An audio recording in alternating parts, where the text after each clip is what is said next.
Any discussion on the Constitution of India cannot be complete without talking about the preamble to the Constitution of India. As you can see, here is the preamble to the Constitution of India. We, the people of India, having solemnly resolved to constitute India into a sovereign, socialist, secular, democratic republic, and to secure to all its citizens justice, social, economic, and political, liberty of thought, expression, belief, faith, and worship, equality of status and of opportunity, and to promote among them all fraternity, assuring the dignity of the individual and the unity and integrity of the nation.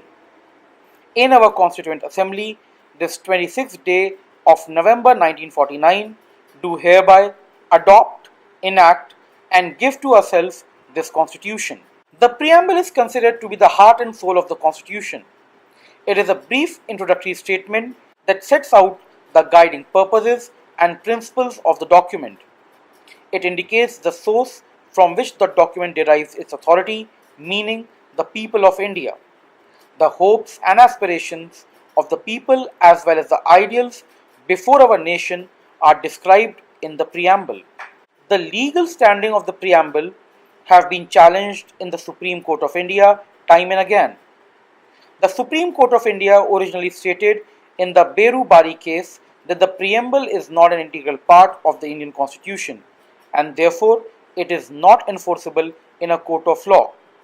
However, in the 1973 Keshwananda Bharati case, it overruled its earlier decision and recognized that the preamble may be used to interpret ambiguous areas of the Constitution where differing interpretations present themselves. Now, it is worth mentioning that even our preamble was amended. It was amended once in 1976 by the 42nd Amendment Act. It originally described the state as a sovereign democratic republic to which the terms secular and socialist were added. The phrase unity of the nation was changed to unity and integrity of the nation.